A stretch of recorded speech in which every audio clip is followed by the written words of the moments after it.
Welcome to PPR podcast number 185. My name is Paul Rudy. You may notice there's a change in the lineup card. Subbing for the, I don't know if he's on business, work, or pleasure, but Bert Grossman is out on the East Coast. So subbing for Bert is the other third of the podcast equation here at QSI, Chase Isidoro. Chase, how you doing? I was a backup defensive lineman my whole life. I'll sub in for the first round pick again. Yeah, well, why not? And why don't you introduce our special guest in podcast 185? Well, joining us today is the quarterback for the Carlsbad Lancers, Eli MacNeal. Eli, how you doing? Hey, Eli. Good morning to you.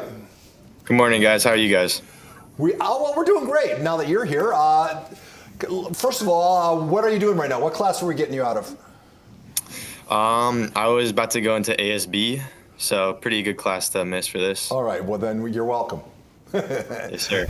Hey, talk a little bit about being the quarterback at Carlsbad. You played behind perhaps the greatest quarterback.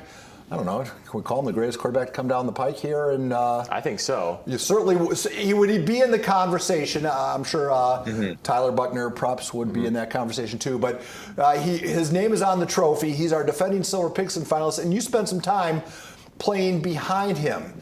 Now, a lot of kids in your situation would go play somewhere else just to get reps. That wasn't an option available to you because your dad's the coach at Carlsbad. Is that a fair assessment? Yeah, it's fair. I mean, I didn't have to wait too long, so I got to learn under him, take stuff from him. And so ultimately, I think it helped my development, and so it worked out pretty well for me. And that's where my next question is. What did you learn from watching him play? I mean, I really took the kind of outside of the game, like how he approaches it, how he prepares, and just the person he is. He's really humble.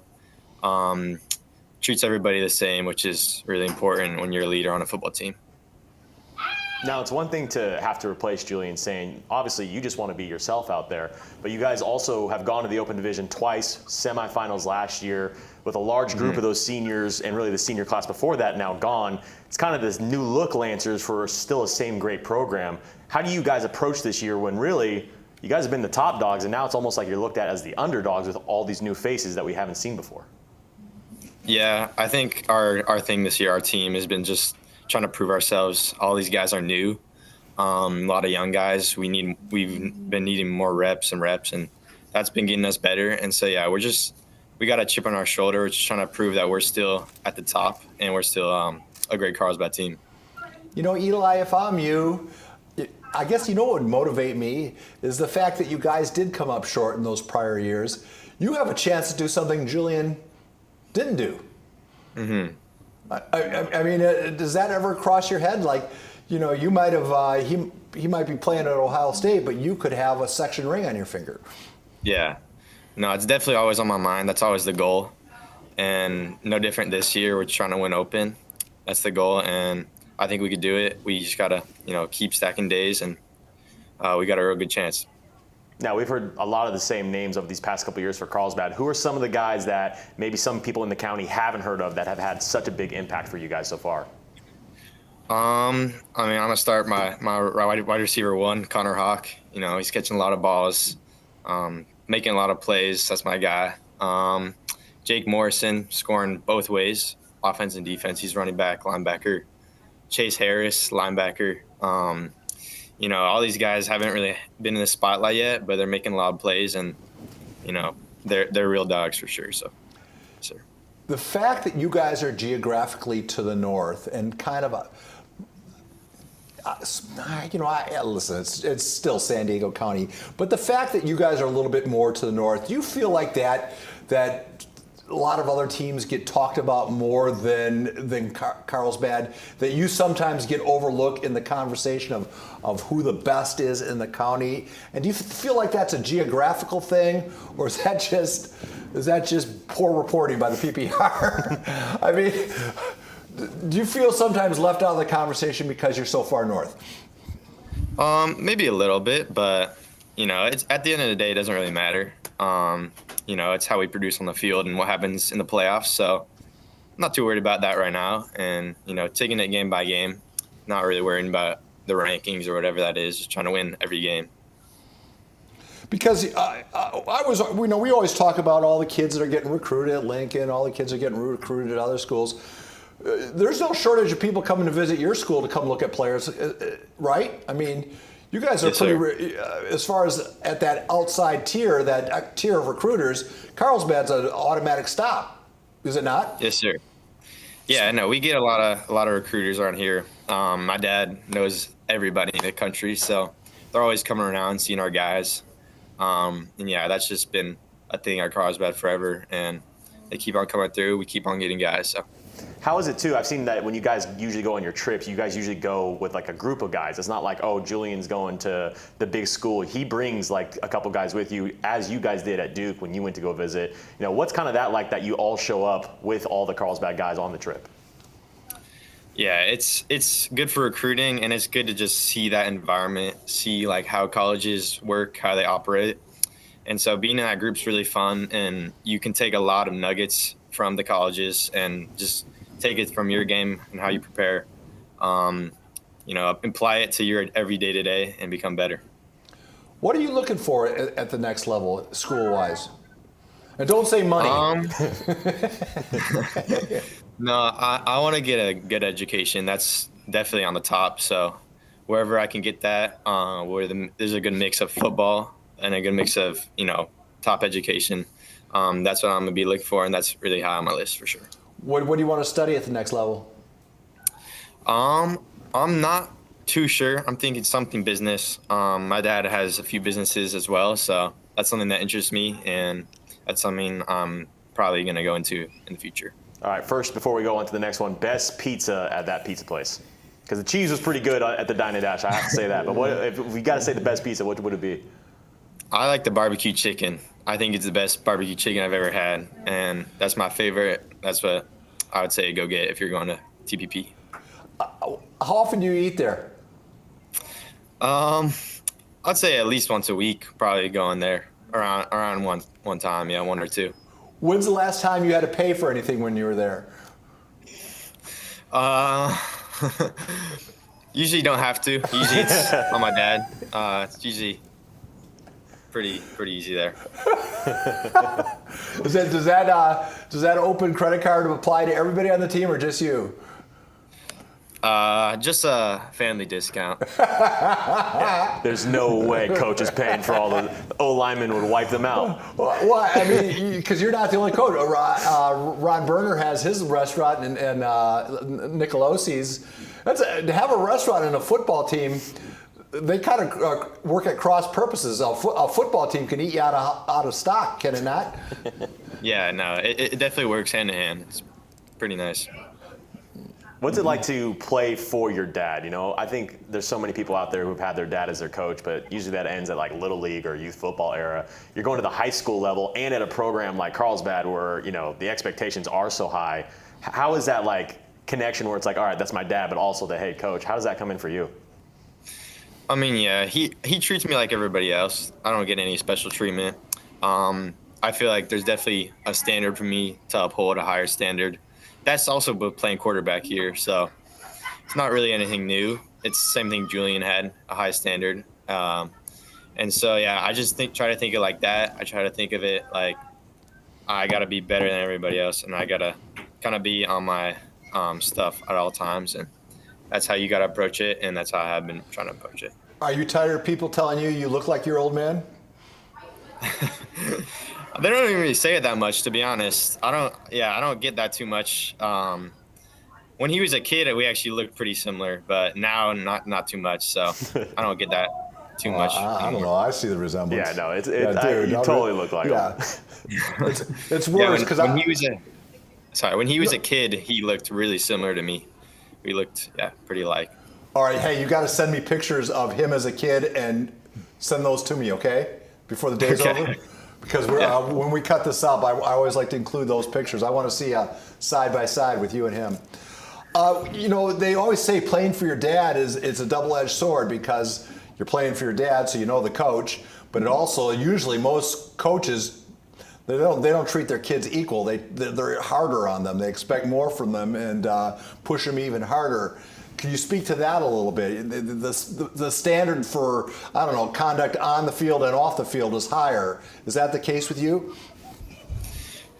Yes and no. I would say he treats me the same, like I said, but I know that I got to be at that higher standard, and that's just something I try to live by and set the example for our team. And it goes by with being quarterback. So, like, those two are hand in hand, and I just try to, be a leader on the team and do everything I can to, get the guys straight and hold a high example. What's it like, because your dad is one of the best quarterback coaches out here, and they hold all those camps, which you get to go around all the other best quarterbacks in the county with the Super 7 quarterback camp. Mm-hmm. What's that like to be in one of those camps where you get to see all these guys and really connect with them? Because when I was playing, we kind of worked out and hung out with the guys that were on our team, maybe a couple guys in the area, not to be able to go against all the best in the county and kind of pick each other's brains. Yeah, it's super cool. I mean, I train with a lot of other high school quarterbacks, and we got a lot of good quarterbacks in San Diego. Quinn at LCC, Cash, Akili, just to name a few. All those guys really good, and I like taking stuff from their game, trying to put it in mine, and just compete with them is always good. I mean, I want to explore that a little bit because I think you're absolutely right. We talk about the same 3 or 4 guys a lot on our show and in our office, but the water runs a lot deeper than those 4 guys. I mean, you get down to 12, 13, 14, they're still really good quarterbacks that are probably going to play at the collegiate level that, where I came from, any one of them would have been all city in our, in little old Madison, Wisconsin. My question is, why is there such a proliferation? It wasn't always that way. When I first came to town, there wasn't 20 good D1, high school quarterbacks. Now it seems like you're in double digits for sure. I think the culture has just changed. I think the quarterback position has got more competitive. And especially in San Diego, we have a lot of good trainers, a lot of good guys that can, get you ready for high school and the next level. So a lot of guys start at a young age and keep on developing, and I think that's the result of it. Give me a tip. What's something you work on every day that if you were say I said I brought a little kid to practice. I said, Eli, it's your job to make this 12-year-old a good quarterback in 3 years' time. What's the first thing you'd work on with him? I'd say probably the footwork is first. Lay a foundation of drops, play action, just stuff moving out the pocket, stuff like that. Try to get the kid to throw with his legs. I think starting from the bottom up is important in throwing, and that's kind of how you start with the good mechanics and build from that. When did you at first wanted to become a quarterback? Was this something you played at the youth level too? Yeah, I played FNL when I was a kid, all up to middle school, and I was a quarterback then. I played some in Pop Warner, not every year, but my 8th grade year I did, and then going into high school I did. So I always knew I wanted to play quarterback, and that was my favorite position. So what I've been playing. So you filled in once at the varsity level last year, but now this is the full-time role for you. What's kind of been the biggest change now stepping up to that next level for you? Last year I was a sophomore, so a little younger. I think more for me now, it's a leadership role. I got to take charge of the offense, get people where they need to go, and, be the voice of the team. And so that's been a different role for me that I've been trying to take up and exceed in. And then also, we talked about the quarterback camps here in town, but you were able to go to Los Angeles for the regional, for the Elite 11. What was that like? I mean, we talk about going up against some of the best in San Diego, but now you're going against some of the best in the country. What's that experience like? Yeah, that was really fun. I mean, it's always great to compete with the best. I mean, down in LA, they got the best of the best. So, and we had some of our San Diego guys there too. The competition was elite, good coaching. It was really fun to just stack up against those top guys. So what's the difference? Is it is it physical size? Is it arm strength? Is it all the above? Are these Elite 11 guys that they can just wing it? They can spin it? Yeah, I would say what separates the average from the best is definitely the arm talent. Obviously, it's arm strength at the end of the day. I would say accuracy. You put those together, It's a great quarterback right there. So, just routes on air and these drills, the arm strength definitely shines, and that's what separates, I would say, most quarterbacks. So what is, say, again, just because he's a common factor, what is Julian Sayin able to do that you still have to work on? Well, he is very accurate. I would say that's his biggest trait. He doesn't really miss. And he had a strong arm too, of course. So those two things, I'm still trying to catch up to him a little bit. But there's many things that I'm trying to embody in his game. But yeah, those are the two main things. I think accuracy is top of the charts for him. When you walked away from that Elite 11 camp, what was kind of your first takeaway? I was like, all right, this is where I need to get better at. Because one of the biggest things that I saw from Julian from that first game that I saw him at Lawndale, or when you played him, was every time that I saw him, he looked better at something, whether it was his footwork, whether it was accuracy. Yeah, and he looked bigger. He got bigger in front of our eyes. If you have to take like your little step day by day, what is that one that you're like, all right, I want to get this better and this better and this better? I would say it's just that, just getting bigger. I'm not the biggest guy right now. I got to put on some muscle, while also, keeping my speed and things like that. And I think once I get bigger, put on some more muscle, I'll be able to whip it a little bit better. And that's something I got to prioritize in the off season. Is football all you do? I mean, do you allow yourself to have fun as a young man? Or are you consumed by this, trying to get to the next level and be the best football player you can be? It's definitely the main thing, spend most of my time on it, but, I got some time for other stuff as well, but it's mostly football. That's where my priorities are, and that's what I'm focused on right now. So outside of football and that pizza place, what else do you do with your time? I'll hang with friends. I play hoops a little bit. Go to the beach, do Carlsbad things. It's a great place. So there's a lot of things to do here. All right, let's make you the mayor. Or is there such thing as a mayor of Carlsbad? There's not a mayor of Carlsbad, right? Yes. All right, we're going to make you the Chamber of Commerce for Carlsbad. Sell us on Carlsbad. Why is it such a cool place to live? Right on the beach, it's super nice. Great, great people, great schools, great football, of course. So, there's really nothing not to love. It's one of the best places to live in the world. And yeah, I'm really grateful that I get to live here and be a part of the community. Being on campus for you guys must be pretty cool as well. Great basketball team. Boys volleyball has been phenomenal as well. What's it like to go to a program like that where it's like, all right, I know Friday nights are going to be special for football, but during the off season, we can all get together for the basketball games and the volleyball games as well. What's kind of that all like? Yeah, it's super cool. Our athletics are top notch. So, going to basketball games, excuse me, other sporting events is always fun because we got elite teams. And yeah, our basketball team last year was great. It's going to be good again. So it's exciting for sure. It's a year-round sports. They come to your games. You go to theirs? Yeah, for sure. Yeah, good. For sure. Good. All right. Hey, so tell us about the family. Tell us, take us around the horn, and tell us about what life is like inside the MacNeal household. Yeah. So my sister's in college. She's actually going to college in England. So don't see her much, but yeah, she's there right now. And then my brother's at UCLA. He's a long snapper. He's a sophomore. And then my parents are both home, obviously, and it's just me there. And I might be confusing your mom with another mother, but did your mom play athletic? Was she an athlete in college? No, okay. She didn't play anything in college, but she did go to UCLA, and so yeah.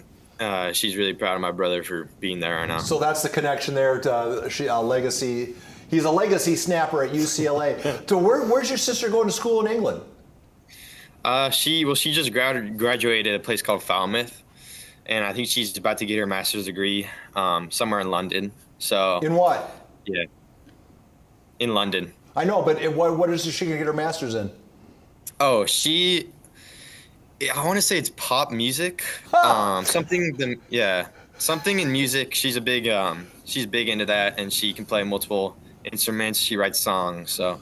Oh, yeah. Cool. Hey, listen, I have to pick her brain because we're next fall after the PPR, I'm going there. I'm going to England to do the Beatles tour. I want to go to Liverpool. I want to go to England, see Abbey Road, and then I want to go to Downton Abbey and see Downton Abbey, or it's Highclere Castle. So I want to pick her brain to see the best way to do all that stuff. Yeah, you definitely could. She's been to a lot of places now, seen a lot of England. So Are you going to go? You should go visit her while she's there. I went my freshman year spring break. We went and saw her, so that was the last time. Maybe we'll go again, but I'm not sure for now. But yeah, so I did go up with my family and we saw her. Where in England did you go? So yeah, we went to Falmouth and London, which is Falmouth where she was living, and then we also went to Italy with her. Quick comparison: which one do you prefer? Italy. England or Italy? Italy, I bet. Yeah, I liked Italy. Food's better. And food is much better. Doesn't rain every day as well. Doesn't rain. Girls are prettier. Young man, before we go, just your thoughts. Best advice. Share with us. I'm assuming it's going to come from your dad. But what's the best advice you've gotten, be it in life, be it in athletics? What echoes in your head when things are going wrong? I think in football game situation, for me this season it's just been taking it play by play. Good play, bad play, next play. It's important for a quarterback to just have his mindset on the next play, not worry about a mistake he did in the past, and just keep growing from it. Having a short-term memory, I think, is very important in this sport. Okay, that's perfect. All right, you got anything? Hang on, I dropped my pen. So right now, a lot of people don't have you guys as ranked as previous years, right? You guys have been like, Carlsbad's 1 or 2 every single year. I don't see the reason why not, though. You guys lost your first week, but bounced back in every single game. Can this Carlsbad team be back in that open division within this year? Yeah, for sure. I mean, every game we're getting better. Like I said before, we're young, and so every single time, every game, more and more reps, our guys get more experienced. And so every week we're getting better. And by the end of the season, I'm really excited to see where we're going to be and how we match up against some of the top other teams. If I said you could pick any team to face in the Open Division Final, and I'm gonna write down what team I think he's gonna say. If you could play any team in the Open Division Final again, if I could grant you that wish, who would you want to play? Like a team we previously have played in finals? Any team in the county. It can be a team you haven't played. If I could pick your opponent in the Open Division Final, who would you like to face again? That's tough. I would say maybe a LCC matchup would be fun. And why is that? Just because of their geographical proximity and rivalry? Yeah, I mean, it's a rivalry, cross-town rivalry. They haven't made it before, so I think that would be a fun matchup. I projected that you'd want to play Lincoln again. That's up there for sure, yeah. Yeah, we still have a sore taste in our mouths on Lincoln. So, yeah, they got a good team. It'll be a fun match. Well, Eli, we'll let you get back to class. I hope we got you out of your entire ASB situation. We appreciate you making time for us. You're a good young man, part of a good young program, part of a great family, and we appreciate you. Do you guys still watch the PPR on Friday night if we're not having a dine and dash? You still watch? Yes, sir, of course. Yeah, we always tune in. All right, well, that is appreciated as well. We'll see you perhaps at the gala when we're announcing our Silver Pigskin podium, maybe our underclassman of the year. You might be, you're certainly being watched for all those categories. So we wish you nothing but good health this season and good success, okay? I appreciate it. Thank you, guys. PPR Podcast 185 is over. Chase, thank you very much. By the way, this is brought to you by the San Diego Strike Force.